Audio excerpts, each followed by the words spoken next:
সালাম আলাইকুম প্রিয় দেশবাসী।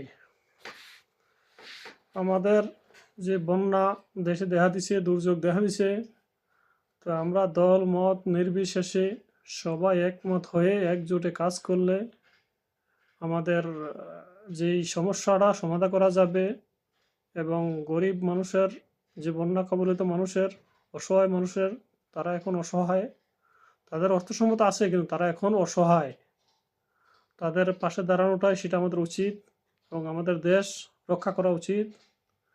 এই বন্যা কবলিত যারা হয়েছে তাদেরকে হেল্প করা উচিত। তাদেরকে সবাই দলমত নির্বিশেষে সবাই একসাথে ঐক্যবদ্ধ হয়ে কাজ করতে হবে।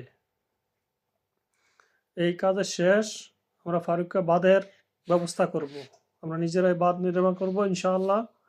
এই দুর্যোগটা চলে গেলে সব কিছুর ব্যবস্থা